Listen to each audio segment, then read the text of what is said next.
Adonai el Kolaret, Sibdul Adonai Besimcha, Boul Lefana Pirnana, Deuki Adonai Eloheinu Asanu, Belo Anagnu, Amo Betzon Marito, Boul Shar Betota, Haserota, Bitira, Odu Lo Perehu Shemo, Kitov Adonai Leola Hasdo, Teador Vador Remunato.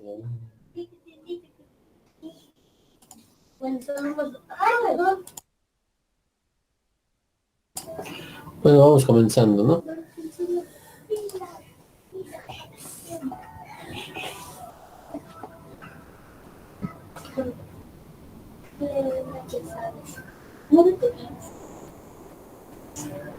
Yo puedo comenzar, ¿verdad, estimado profesor?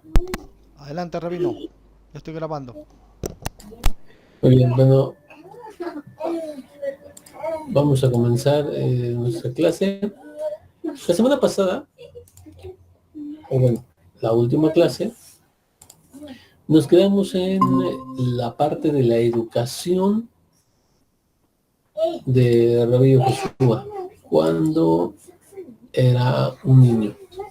Según los apócrifos que vimos, bueno, ya con mucho tinte de cristianismo, pero creo que sí refleja bien la preocupación de la educación de el maestro por parte de sus padres, cómo se llevaba la educación, al menos en esa época, y que también es verosímil que haya aprendido un poquito del idioma griego, aparte de dominar lo que es el hebreo y seguramente arameo. Bueno, entonces esa fue la clase pasada. Esta semana vamos a continuar con el pasaje de Hillel capítulo 2, donde se nos dice que está ya a los 12 años. Hemos pasado del último dato, que era aproximadamente a los 3 años, dato canónico, por supuesto, luego hasta los 12 años. En ese lapso dimos el de los 6, 8, 10 aproximadamente, por ahí, se dan en los apócrifos, y vimos un extracto posiblemente, bueno, probar. Bueno, entonces, en que tenemos, que va a Pesaj, nosotros sabemos que existe la obligación bíblica de acudir por lo menos 3 veces y aparecer ante el Eterno. Esto es en las llamadas fiestas de peregrinaje, lo que es Pesaj, Shavuot y Sukkot. Las festividades en las que todo varón estaba obligado a presentarse, como la Torah lo marca ahí, dice: todo varón se presentará delante de mí, no se presentará con las manos vacías. Texto que, por cierto, si me permiten hacer un paréntesis, algunos han tergiversado para decir que la persona, cada vez que vaya a una iglesia, a una reunión o algo así, tiene que llevar un aporte económico para dejarlo ahí. Ajá. Y no se trata de eso, se trata de que cuando aparecían de los judíos desde su ciudad, se transportaban al templo, tendrían que llevar una ofrenda. Y cuando hablamos de ofrenda, no estamos hablando de dinero, estamos hablando de un animal para ser sacrificado, según las posibilidades de cada uno. Y bueno, hay muchos detalles por ahí que en algún otro momento lo veremos, pero básicamente es presentar lo que es el Korban Hagigah, que es el sacrificio de la festividad, y se podía, tenías toda clase de leyes, pero bueno, en estas 3 se debía presentar. Cuando llegaba la edad de Jinuj, los padres, que es edad de Jinuj es educación, sabemos que son a los 6 años, comenzaban esta educación de los niños en las mitzvot. No es que ahí empezaran a conocer, se empezara a instruir, Sabemos que la educación de los hijos hasta desde temprana edad comenzaba con la madre, pero después pasaba a la responsabilidad del padre, donde empezaba con algunos versículos que más adelante vamos a ver, pero está por ejemplo, en el Shulchan Aruch, en el Simán 200, el de la educación. Aquí lo tengo más adelantito, no recuerdo ahorita, de memoria no lo recuerdo, hemos anotado más adelante. Bueno, en que ya de los 6 años en adelante, bueno, pues empieza una educación, por así decirlo, formal. Y ya eran llevados por sus padres.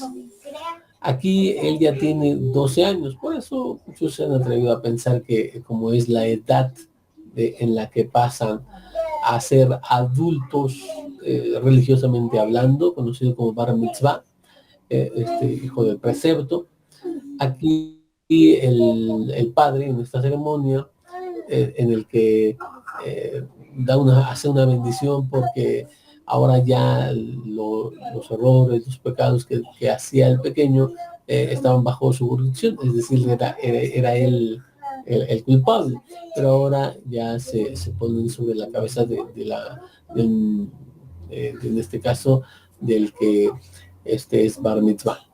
Bueno, esta edad es los niños, 12 años, mujeres 12 años y los hombres a los 13 años. Entonces muchos han creído que aquí Rabbi Joshua entonces estaba ya a punto de pasar a esta adultez hablando religiosamente, en el que ya se hacía responsable de sus propias acciones, en el que ya estaba obligado por la Torá a cumplir los mandamientos.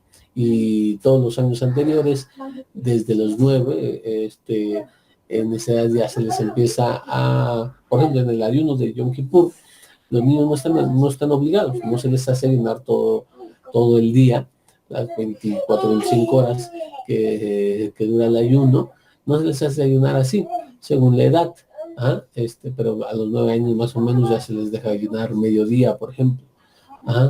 Antes a los 6 años nada más se le aplaza una hora, 2 horas su comida para que él empiece a tener la noción de que hay ayuno, etcétera, etcétera.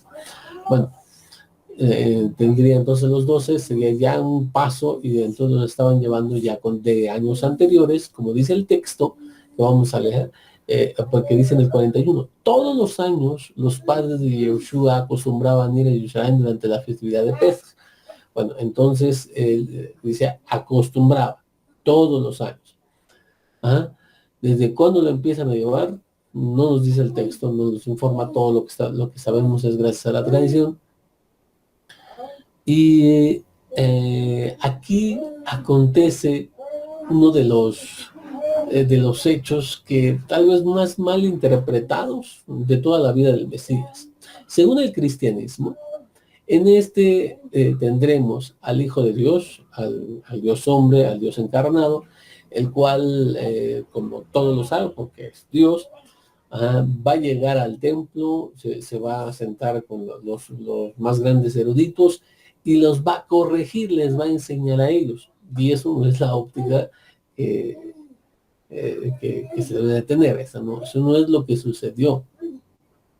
Pero volviendo entonces, necesitamos dar un poco de contexto a ver cómo era la educación, y eso es lo que vamos a hacer en un breve momento. Quiero entonces terminar de leer esta parte y después llegar a la explicación. Bien, entonces voy a leer, sigo en el 42 porque el 41 ya lo leí. Dice, cuando él tenía 12 años, subieron a la festividad como requería la Torá. En esta versión dice requería la Torá, ¿no? Pero después de los días, los días habían terminado, sus padres regresaron y Yehoshua se quedó en Jerusalén. Pero ellos no se habían dado cuenta de esto. Ellos suponían que él iba en algún lugar de la caravana. Luego hicieron un día completo de camino antes de empezar a buscarle entre los parientes y amigos. Y como no pudieron encontrarlo, decidieron regresar a Jerusalén para buscarlo. Y sucedió que al cabo de 3 días lo encontraron en el patio del templo, centrado entre los sabios de la Torá, no solo escuchando, sino también cuestionando lo que ellos tenían lo que ellos decían. Aquí es una explicación del traductor, pero o sea, no solo escuchando, sino también cuestionando lo que ellos decían, es decir, preguntando, sino que él también preguntaba. Y todo lo que oía se asombraban de su discernimiento y de sus respuestas. Lean dos veces, de dos cosas se maravillan, o de dos cosas se sorprenden las personas. Uno, de su discernimiento y de sus respuestas. Entonces, este es el versículo en cuestión, en el que vamos a hacer un poquito más de énfasis.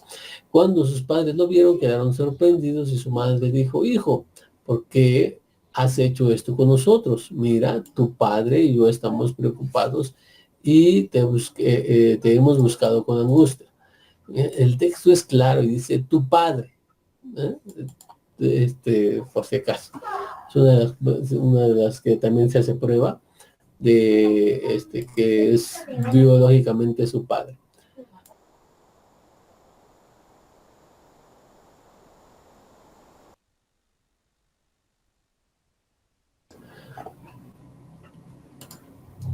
Y nos dice,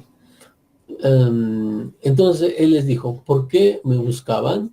¿No sabían que debo ocuparme de las cosas de mi padre?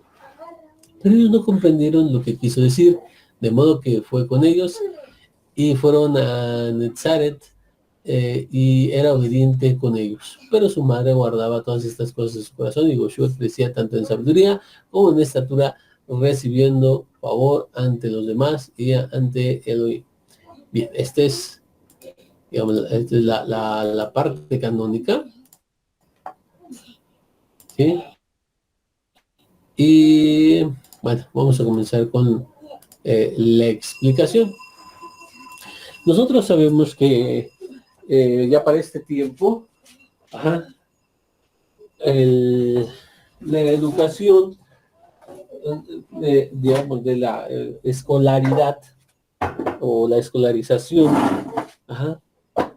ya al menos en lo que es la tradición, se considera ya bastante adelantada.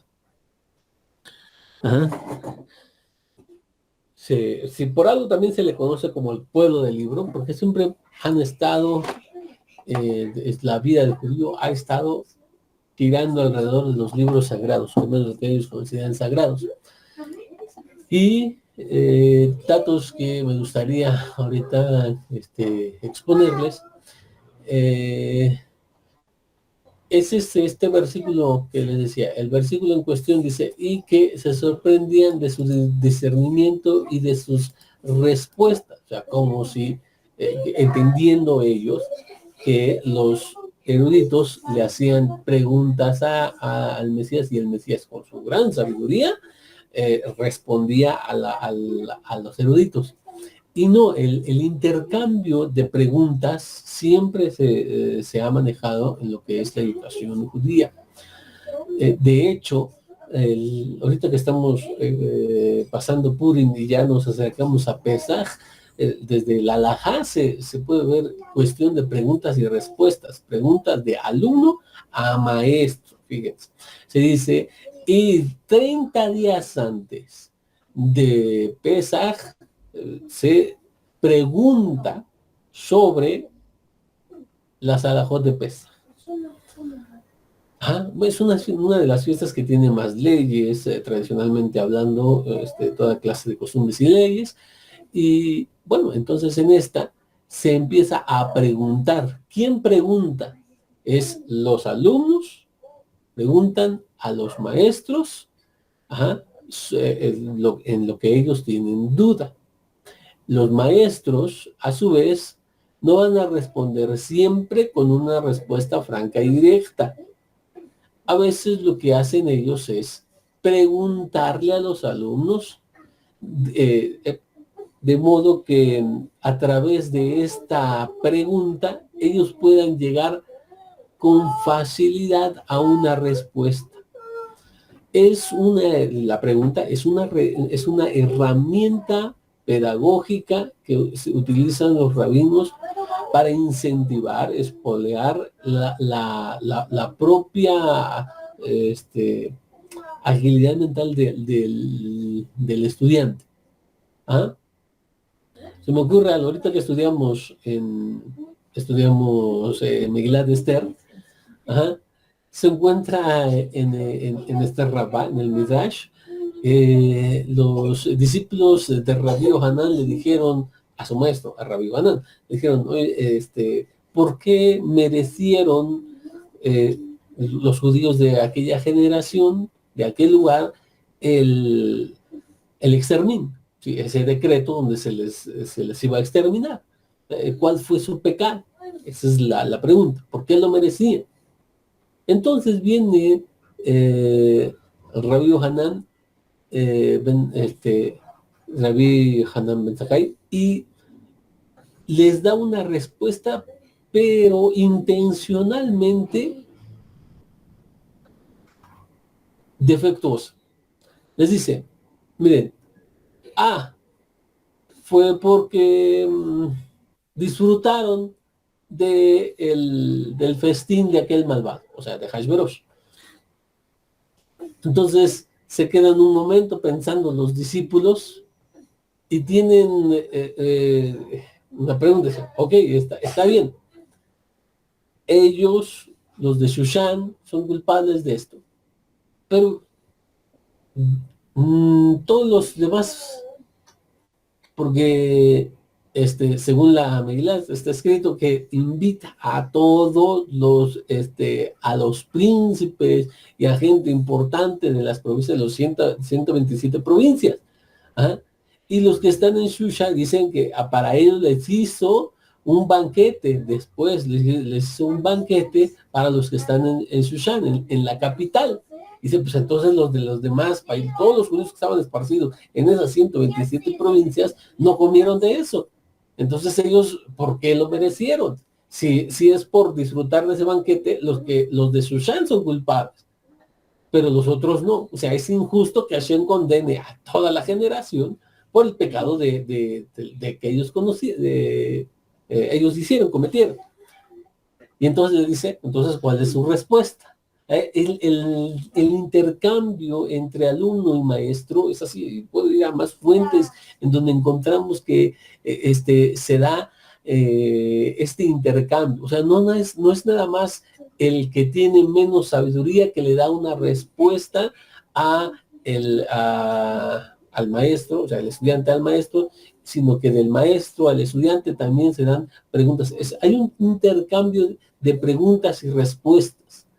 ¿Por qué no simplemente dices, bueno, le dice la respuesta al maestro? Tienes más sabiduría. Como maestro, ve, dale la respuesta nada más.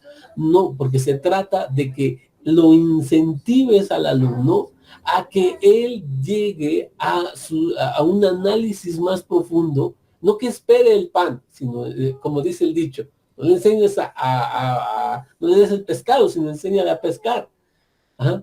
Porque el alumno que desarrolle su destreza mental, su capacidad de análisis, ¿sí? A través de estas pequeñas intercambio de preguntas y respuestas. Entonces, el maestro también va a preguntar, ajá, algo, obviamente, al nivel de la sabiduría del alumno, para que éste pueda, a su vez, responder. Eso es lo que sucede aquí.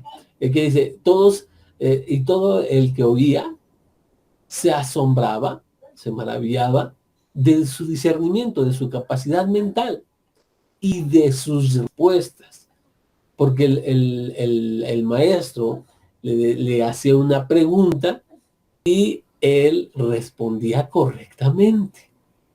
Como lo tenemos, es así como lo entendemos con lo que dijimos, el contexto. Ahora, también existen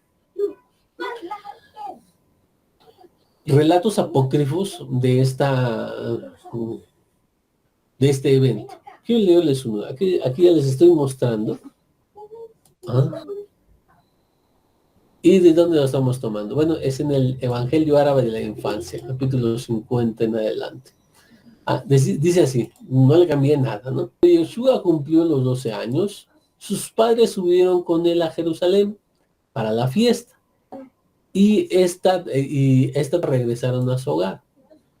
Mas Yeshua se separó de ellos y se quedó en el templo, entre los pontífices y ancianos del pueblo y los doctores de Israel, preguntándoles y respondiéndoles sobre puntos de doctrina.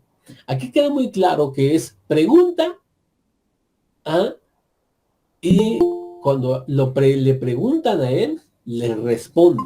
Hay un intercambio de preguntas y respuestas. Y todos se admiraban de las palabras inspiradas por gracia que salían de su boca. Pero quiero que vean más allá, ¿no? Ahí mismo, en el versículo 2 del capítulo 50, dice, Jesús interrogó a los doctores, ¿de quién es hijo el Mesías? Fíjense que según el apócrifo, ¿se acuerdan que eso es una pregunta que aparece en los canónicos? Encontramos una vez que está en Jerusalén y tiene, ya saben, las discusiones con algunos fariseos, y Rabí Joshua, de adulto, en los canónicos, nos cuenta que le preguntan, ¿de quién es hijo el Mesías? Esa discusión, el apócrifo lo pone en el Yeshua infante, en Jerusalén a los 12 años. Y cómo se los plantea, bueno, entonces dice, pues de David, le responden los fariseos. Bueno, en este caso los maestros de la ley. Y entonces él les vuelve a cuestionar, les plantea otra pregunta. Bueno, ¿por qué David, bajo la inspiración divina, lo llama su Señor? Cuando escribo, dijo el Señor, mi Señor, siéntate a mi destra para que humilla a mis enemigos bajo el escabel de tus pies. Bueno, y el más viejo de los doctores repuso, ¿has leído libros santos? Y Yoshua le dijo, los libros, fíjense, creo que pongo mucha atención en lo que dice esto, hasta lo vamos a poner en rojo para resaltar. Los libros, el contenido de los libros y la explicación de los libros, de la Torá, de los mandamientos, de las leyes y de los misterios. Claro que siempre insisto, hago hincapié en que estos son libros apócrifos del tercero y cuarto siglo, pero aún así siempre también defiendo que hay un estrato antiguo y que es plausible. Se maravillaban, se admiraban de que un niño a los 12 años, no había considerado un niño, ya a los 13 sería, ya no sería considerado un niño, a los 12 años tuviera una educación. Es claro que también que no todos los judíos, y es más, también se los he expuesto en esta sala, como si la halajá contempla que el padre sea mejor para cuestión de estudios, o a veces al revés, el hijo sea más adelantado, más perspicaz, mejor para el estudio que el padre, y entonces pregunta, los dos están obligados a estudiar, pero también hay que comer, ¿verdad? Entonces, le dice, pues si el hijo está más capacitado y tiene más provecho, tiene más retención, tiene más capacidad, más sagacidad, pues, entonces que el padre trabaje y que para que el niño pueda estudiar. Entonces no son todos, y se nos dice que Rabbi Joshua de pequeño mostraba que él, en palabras coloquiales, ¿no?, era buenazo para el estudio. ¿Sí? porque no todos tienen una capacidad de retención. Por ejemplo, hay niños que les cuesta más aprender, hay niños que los retienen más fácil que otros. Ajá. Algunos batallan mucho, dependiendo de la habilidad también, ¿no? Pero vean que dice dice, yo lees libros, los libros sagrados, y le dice, pues sí, el contenido de los libros, la explicación de los libros, ¿ah? de la Torá. O sea, no solamente lee el pergamino, vamos a ver, lee Bereshit, sino que lee la explicación de Bereshit. ¿Ah? Llámese Midrash o lo que sea. Pero el asunto es de que él lee también las explicaciones del texto de la Torah. ¿Ah? De los mandamientos. Hay libros que se ocupan simplemente de los mandamientos. Tienes Sefer Mitzvot, la Rambam, por ejemplo, hablando de Edad Media con el Rambam, pero hay otros trabajos que se enfocan en solamente los mandamientos. ¿Ah? Las leyes, estos son los que conocemos hoy en día como alajot. Por eso les digo que este es probablemente, o sea, el estrato sea enteramente judío. Vean de lo que habla. Los libros, la explicación de los libros, que es de la Torah, no le cambié nada, así es tal cual la traducción cristiana. Yo nada más estoy leyendo en lugar de cómo vierte en el nombre del Mesías, yo lo estoy llamando Yeshua y nada más, pero en cuanto a lo leo, pero la traducción no le he cambiado nada. Entonces vean, incluso se nombra Torah como anteriormente se nombró el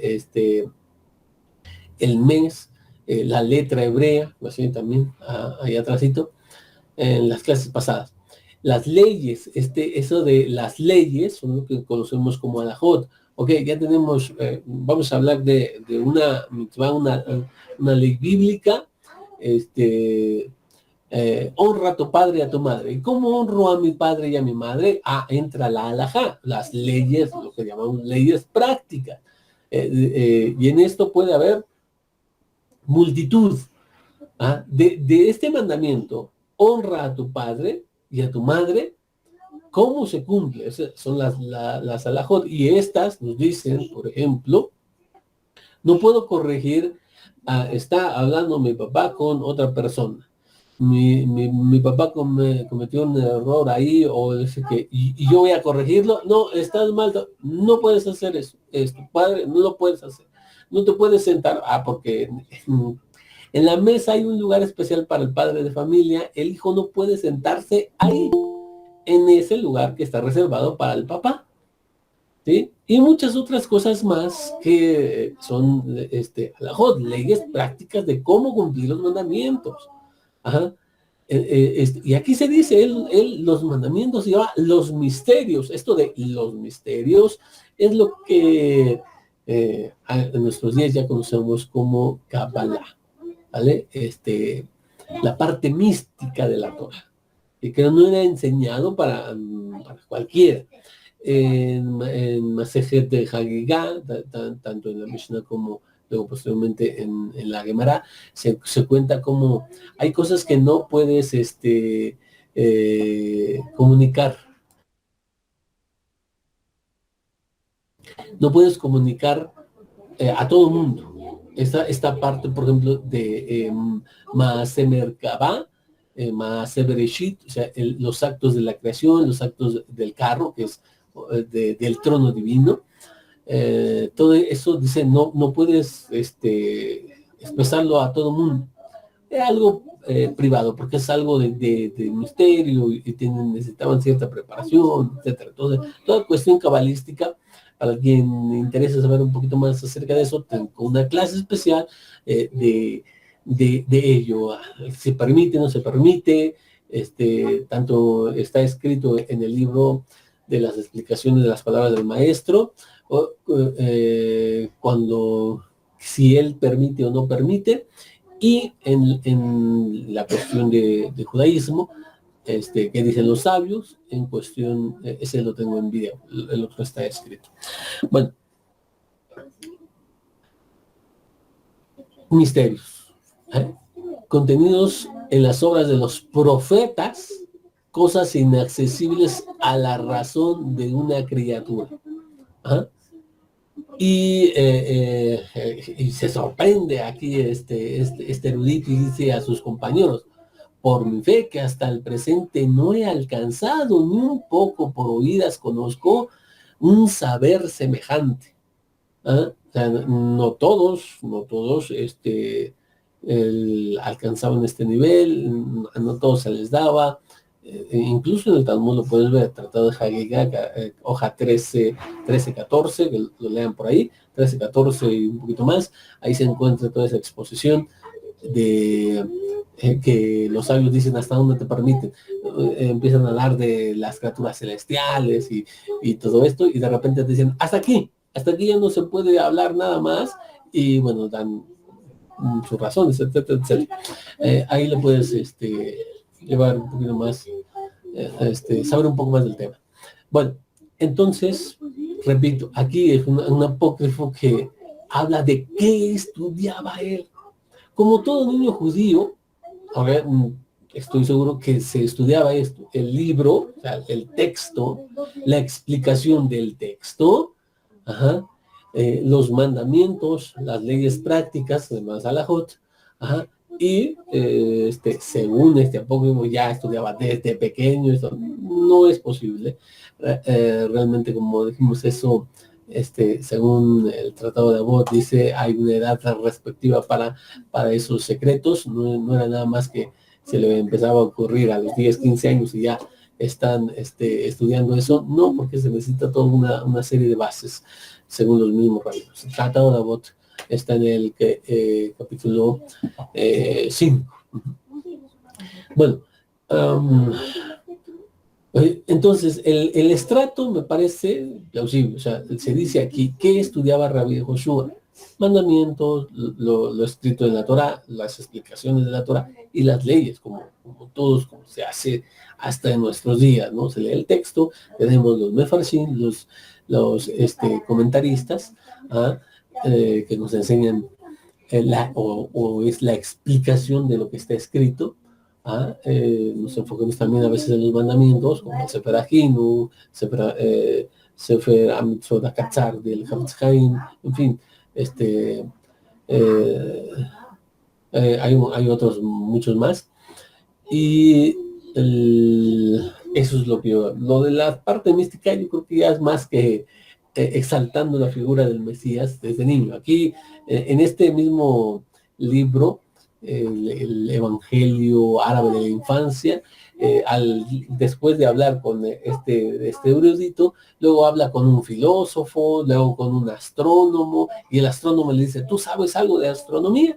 Y él le empieza a explicar, le dice: sí, yo sé la parte de las constelaciones, y empieza a decir, y también el filósofo, el astrónomo queda sorprendido. Luego viene un doctor y le dice: ¿tú sabes de ciencias médicas? Y le dice: claro que sí. Empieza a exponerle también de todo lo que sabe.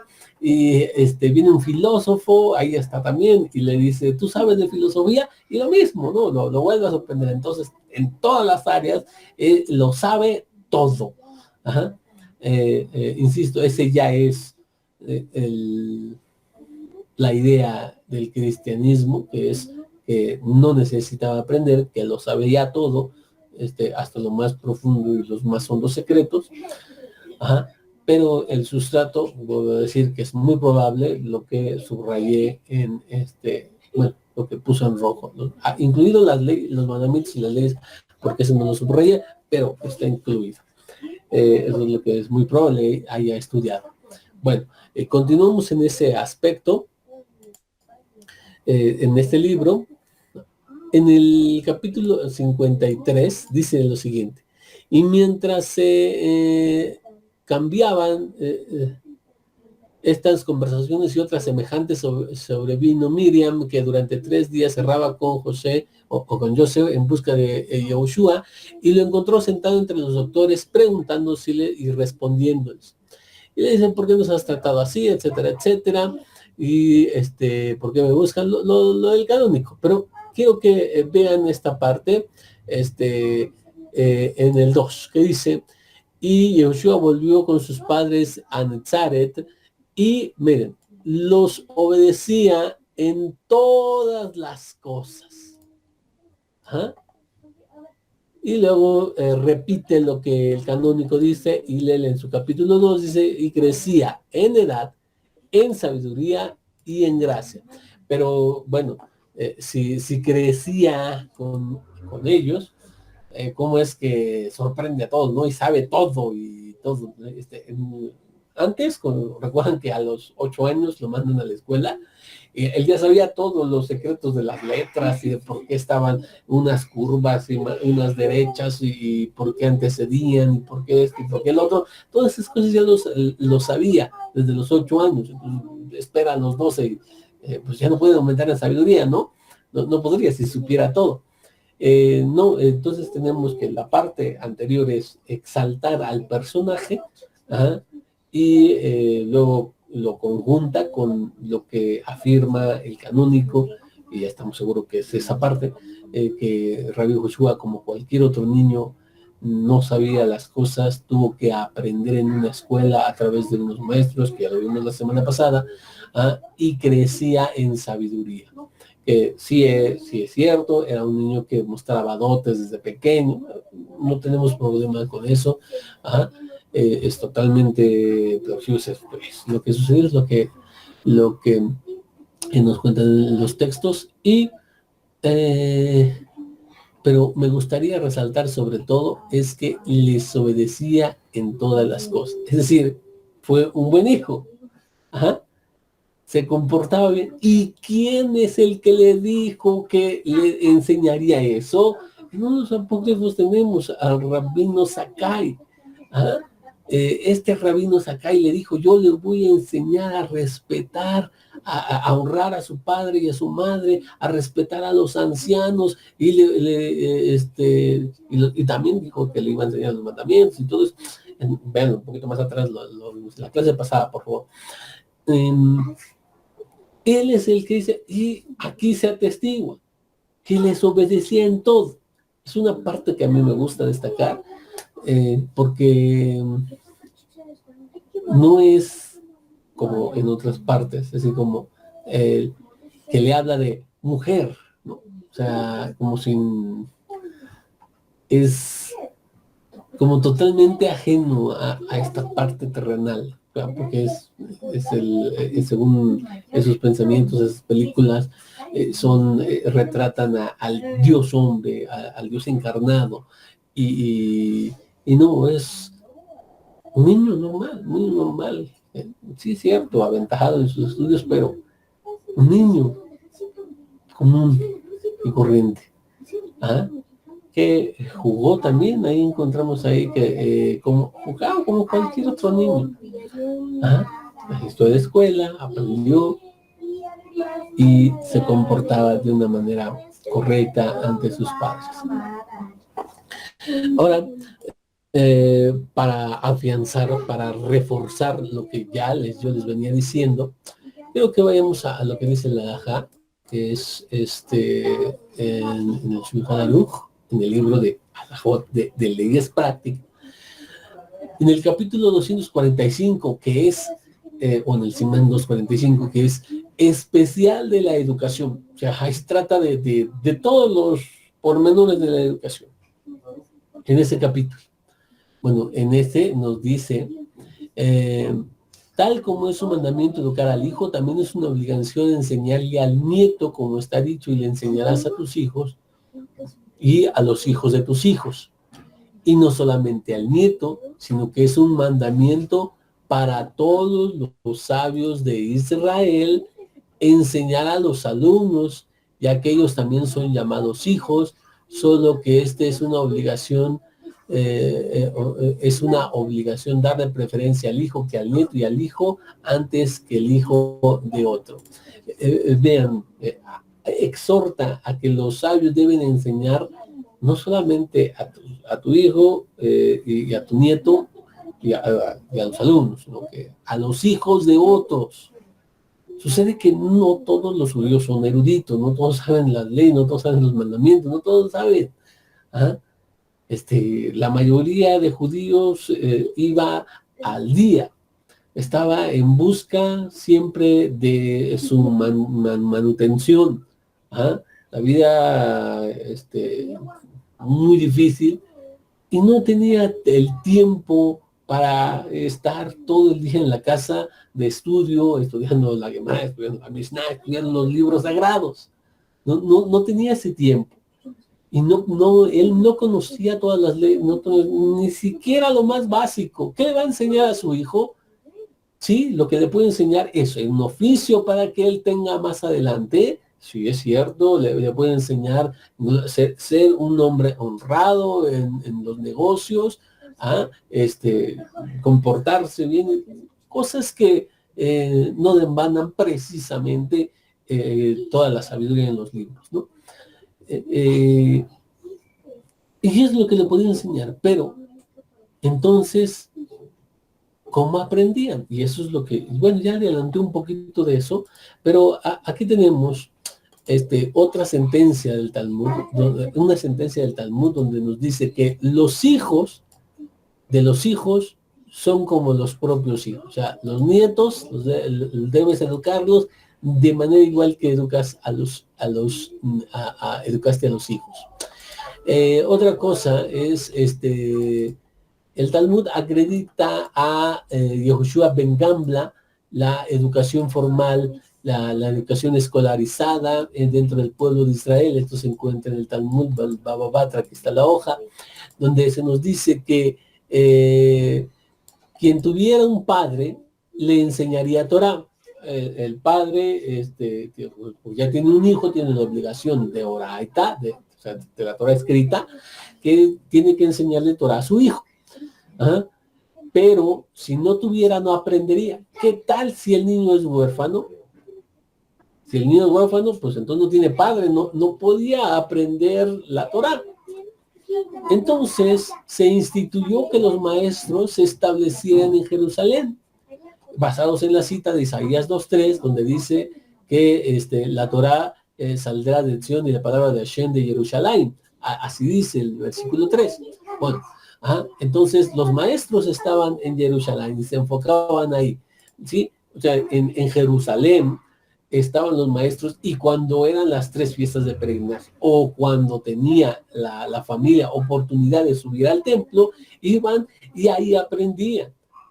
Había maestros, por así decirlo, en cada esquina, si se me permite la expresión, para decir simplemente que había muchos maestros ahí, y ellos estaban obligados a enseñar a todos, ¿sí? Y ponían especial atención en, por ejemplo, padres que acudían ahí, hijos que estaban por ahí, los educaban. Pero seguía el problema de la educación, porque si no tenía padre, entonces ¿con quién ascendía? O sea, no ascendía a Jerusalén y pues tampoco aprendió. Otro problema, aunque tuviese padre, aunque sí fuese que la familia se llegara a Jerusalén 3 veces al año, en Pesaj, en Shavuot y en Sukkot. Muy bien, está bien. No es nada comparable a tener una educación formal, o sea, porque ahí iba, escuchaba las disertaciones y lo que se le alcanzaba a pegar. ¿Cuánto podían estar ahí? ¿Sí? Claro, en Sukkot y en Pesach son 7 días de fiesta. Y Shavuot nada más es uno. ¿Sí? O sea que casi nada más te llegabas, cumplías lo que tenías que traer, cumplías con aparecer y vamos de regreso. ¿Sí? En los otros días, bueno, ahí está, tengo más días, puedo ir de repente, estar ahí, aprender. Pero de todos modos hay problemáticas. Bueno, entonces viene Yehoshua ben Gamla, que dice que se recuerda para bien, que su memoria se lo recuerda para bien, según el Talmud, dice, vino e instituyó que los maestros de niños deben establecerse en cada provincia y en cada ciudad.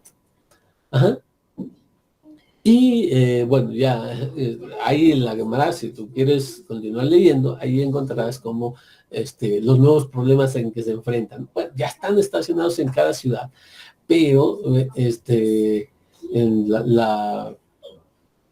cuando se empieza esa parte, hay jóvenes que no habían estudiado, entonces 15, 16 años y pues nunca habían estudiado, llegan y estudian. Y las problemáticas que vienen con ya son grandes, la edad en la que lo deben de enviar y se queda que a los 6 y etcétera, etcétera.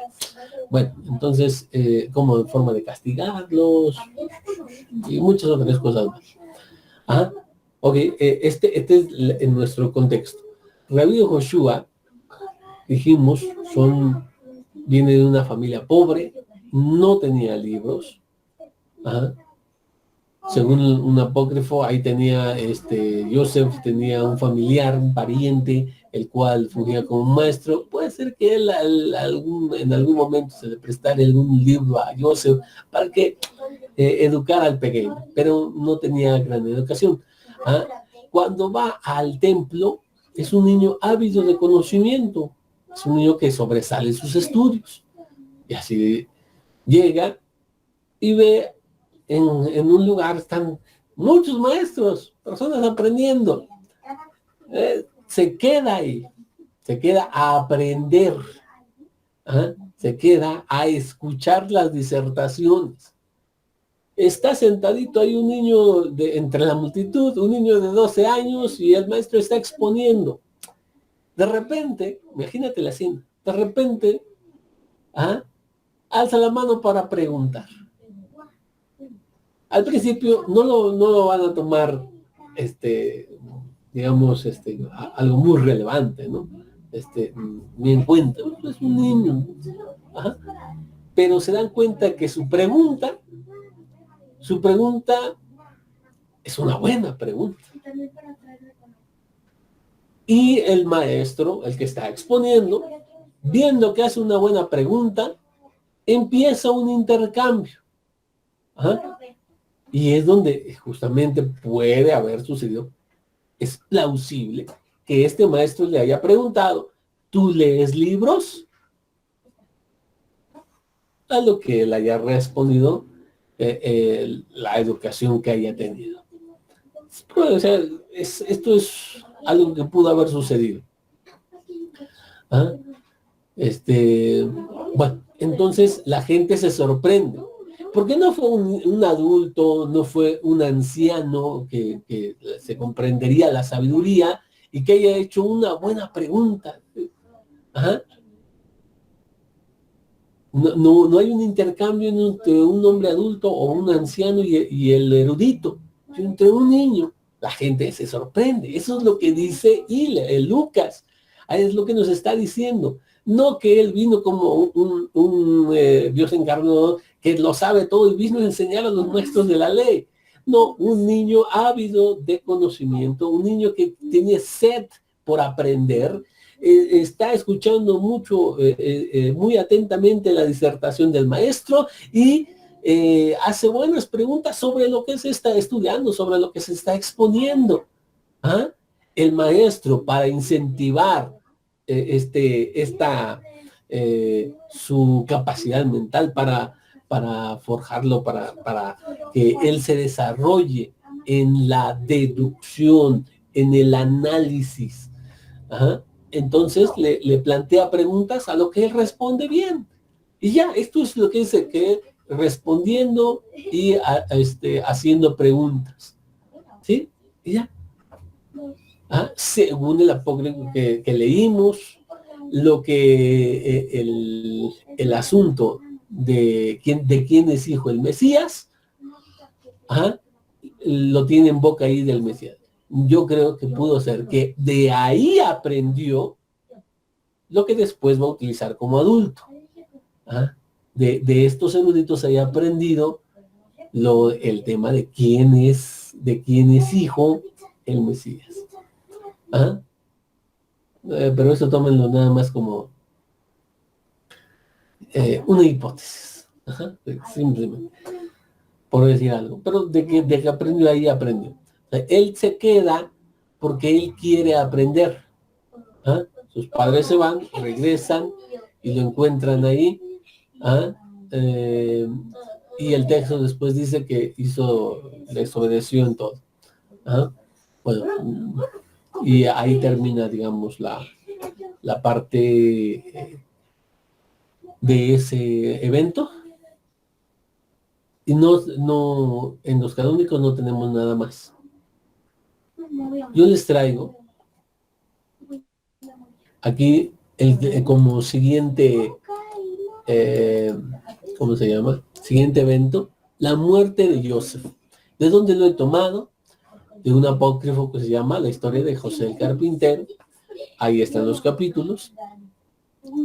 Y todo esto lo he reunido para que los datos que nos dan ahí, lo he reunido acá. ¿Qué es lo que nos dicen? Dice, desde que se dirigió de Egipto a Netzaret, la villa en la que habitaba, Joseph empezó a padecer la enfermedad que le haría morir. ¿De dónde fue esto? Bueno, nos dice el texto que de Egipto llamé a mi hijo, ¿no? Y que se mudó y se estableció en una ciudad de Netzaret para que se cumpliese lo que fue dicho por el profeta, que sería Nazaret. Esa parte que nos dice Mateo, nos viene y nos amplía. Por eso les digo que estos apócrifos vienen a ser como una especie de midrashim. Claro, yo sé que hay que algunas cosas depurarlas por ahí, porque ya son pensamientos totalmente ajenos, pero pudo ser, ¿de dónde se saca todo esto? Tenemos la última aparición de Joseph, es en ese evento a los 12 años de Rabbi Joshua. Después ya no aparece. Aparece Miriam, los hijos, y le dicen, ¿que no estés hijo del carpintero, hijo de Joseph? Pero, o sea, él ya no aparece.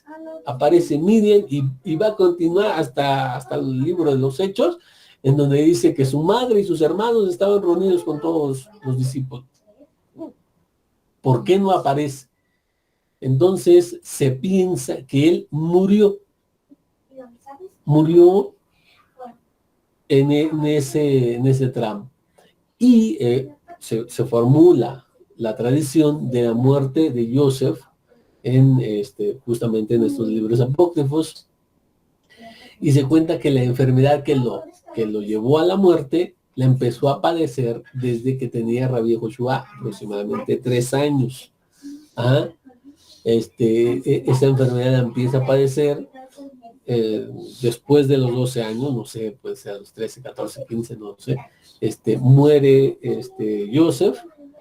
Y véanlo, también lo pongo aquí porque, insisto, dice, y su enfermedad era más grave que ninguna de las que había sufrido desde el día en que fue puesto en este mundo.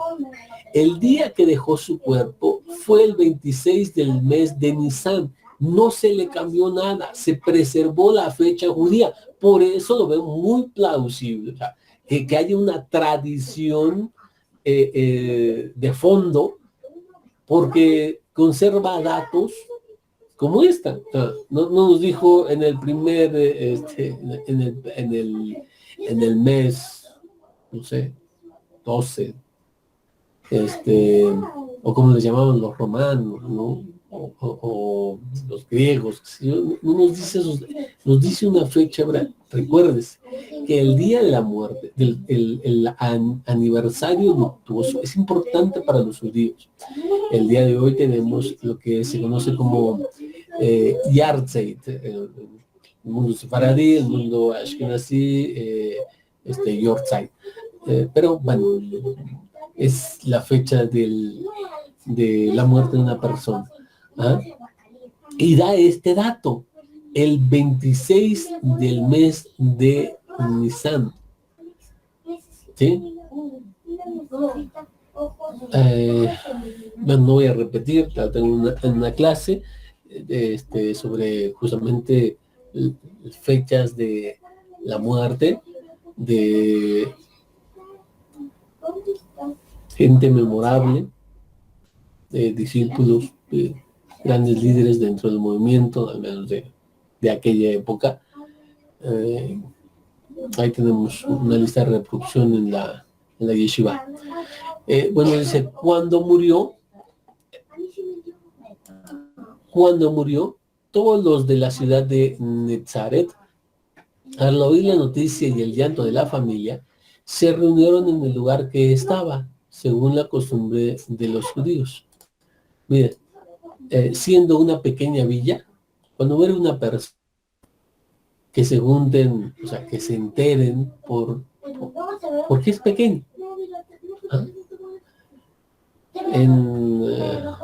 Sucede hasta nuestros días. De donde es originaria mi esposa, también es un pequeño poblado en Guerrero, aquí en México, el estado de Guerrero, y es una comunidad muy pequeña, o sea, es muy fácil cruzar todo el pueblo, ¿no? Lo cruzas a pie sin ningún problema, ¿no? Y no es mucho. Entonces, todo el mundo se conoce y cuando sucede algo, todo el mundo se entera rápidamente. ¿Sí? Es lo mismo que sucede. Netsar es una pequeña villa, ¿sí? Chiquilla, y vayan con los eruditos para ver que vean los estimados de cuántas personas pudieron haber existido en Netzar. Bueno, dicen, según la costumbre de los judíos, es aquí donde veo que reutilizan la tradición judía y por eso ponen según la tradición de los judíos. Ajá. Enseguida, los responsables de la población fueron al sitio en el que estaba el cuerpo de Yosef y como objeto de preparar el cuerpo según los ritos judíos, después de ello lo llevaron a la tumba. Esto es, en cualquier comunidad judía hay gente responsable para en el padecimiento traten al cuerpo. Cierto que el cadáver del ser humano es Abatuma, es la máxima fuente de impureza, y cuando hablamos de impureza no estamos hablando de algo malo, estamos hablando de impureza ritual.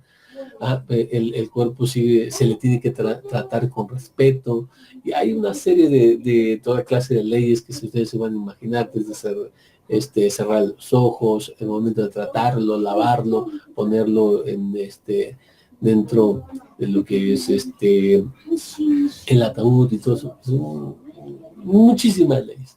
Entonces el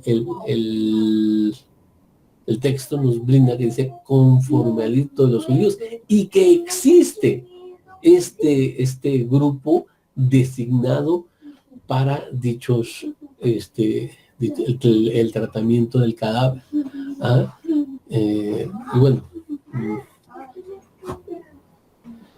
por eso es que juntando ya lo que dice los capítulos que ya mencioné, si ustedes lo quieren volver a ver, aquí lo tengo, 14, 25 y 27 de Historia de José el Carpintero. Ya lo que tengo aquí ya es una reconstrucción. Ya los datos de estos 3 capítulos ya lo puse en forma ordenada y bueno, todo esto. Ok, entonces con esto vean también si quieren investigar un poco acerca de la muerte de Joseph, que según respetables o eminentes eruditos concuerdan en menor o mayor medida. Bueno, entonces le estamos presentando una posibilidad. Si él no estuviese muerto, ¿dónde queda? ¿A dónde se fue? ¿Qué fue de él? ¿Por qué no aparece? ¿Por qué no es citado? ¿Por qué parece que ¡pum! Se va? Y yo creo que, bueno, me parece probable esta parte donde su muerte, su fallecimiento.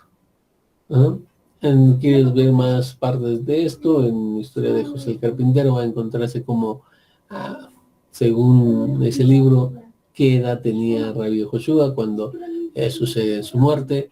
Y bueno, ya la parte final del libro es el Dios encarnado hablando con sus discípulos, diciéndole que el alma de su santo padre fue llevado al paraíso y cosas así que ya están fuera así de conceptos judíos.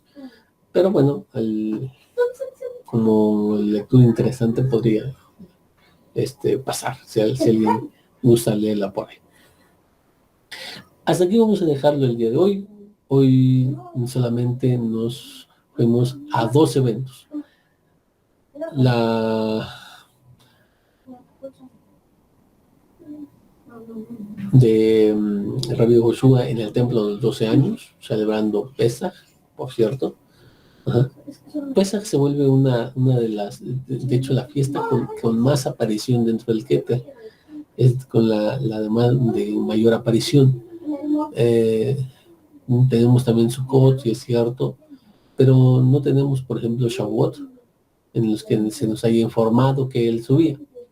Se puede decir que sí. Un dato interesante también es que dentro del libro de Yohanan es el que menciona 3 Pesajim, 3 fiestas conocidas como Pesaj, y con ello pues se llega a la conclusión de que lo que se narra en los libros canónicos ocurrieron en un lapso aproximado de 3 años, que se ha llamado el Ministerio Público de Mesías y de formas similares. Bueno, entonces, por eso no es de extrañar que a los 12 años, o que se presente como la primera de las fiestas en la que participa Rabbi Joshua, sea Pesaj. Va a adquirir una relevancia, una importancia, porque no solamente es en ella la que hay un programa especial que al final de su vida los libros canónicos respectivamente de sus escritos nos separan, vaya, con más detalle a reescribir cómo llegaron a Jerusalén, ahí cómo festejaron, qué hicieron, el traidor sale, los vende, ellos se van al monte, todo ese tipo de cosas que ocurren en la festividad de Pesaj. Y como es él, se convertirá en el aniversario luctuoso de Rabbi Joshua, ellos lo ponen así, aunque posteriormente tenemos lo que es la resurrección y todo, pero ellos lo registran principalmente porque ellos creen que ahí se acaba la vida del Mesías, que ahí se acaba todo. No cuentan con la resurrección hasta después que la presencia. Ellos no decían, sí, fue a resucitar, entonces, como, ¿para qué escribimos eso? ¿Por qué conservamos todo eso? No, es precisamente que le dio una importancia a ese último relato, y entonces van a tener como el principio y el final es igual. Así está escrito que el principio es como el final. Miren, por ejemplo, tenemos el principio de la sabiduría es el temor a Hashem, ¿ya? Y Eclesiastés dice, el final de todo, visitando de memoria, de toda exposición es esta, teme Elohim y guarda su mal. Temor al principio, temor al final. Hay el concepto judío de que el principio es como el final.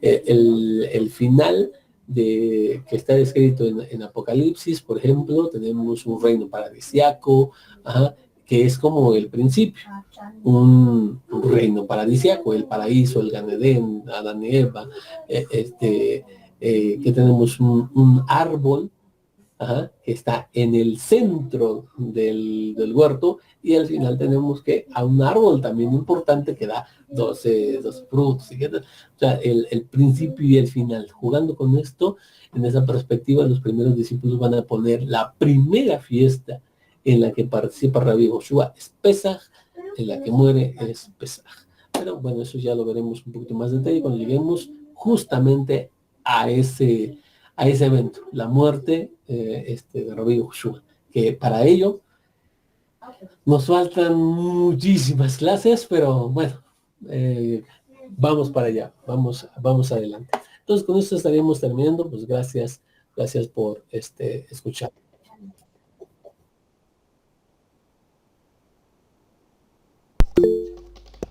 Muchas gracias, Rabino, el Eterno lo bendiga. No sé si por ahí tienen un aporte. Ahí el hermano Carlos Monasterio le agradece, le dice magnífico. Bueno, entonces si todo está bien, Rabino, nos vemos el otro lunes. Este jueves hay la para allá también. Así que Laila, shalom con nos todos vemos y entonces muchísimas el día jueves. gracias. El Eterno los bendiga.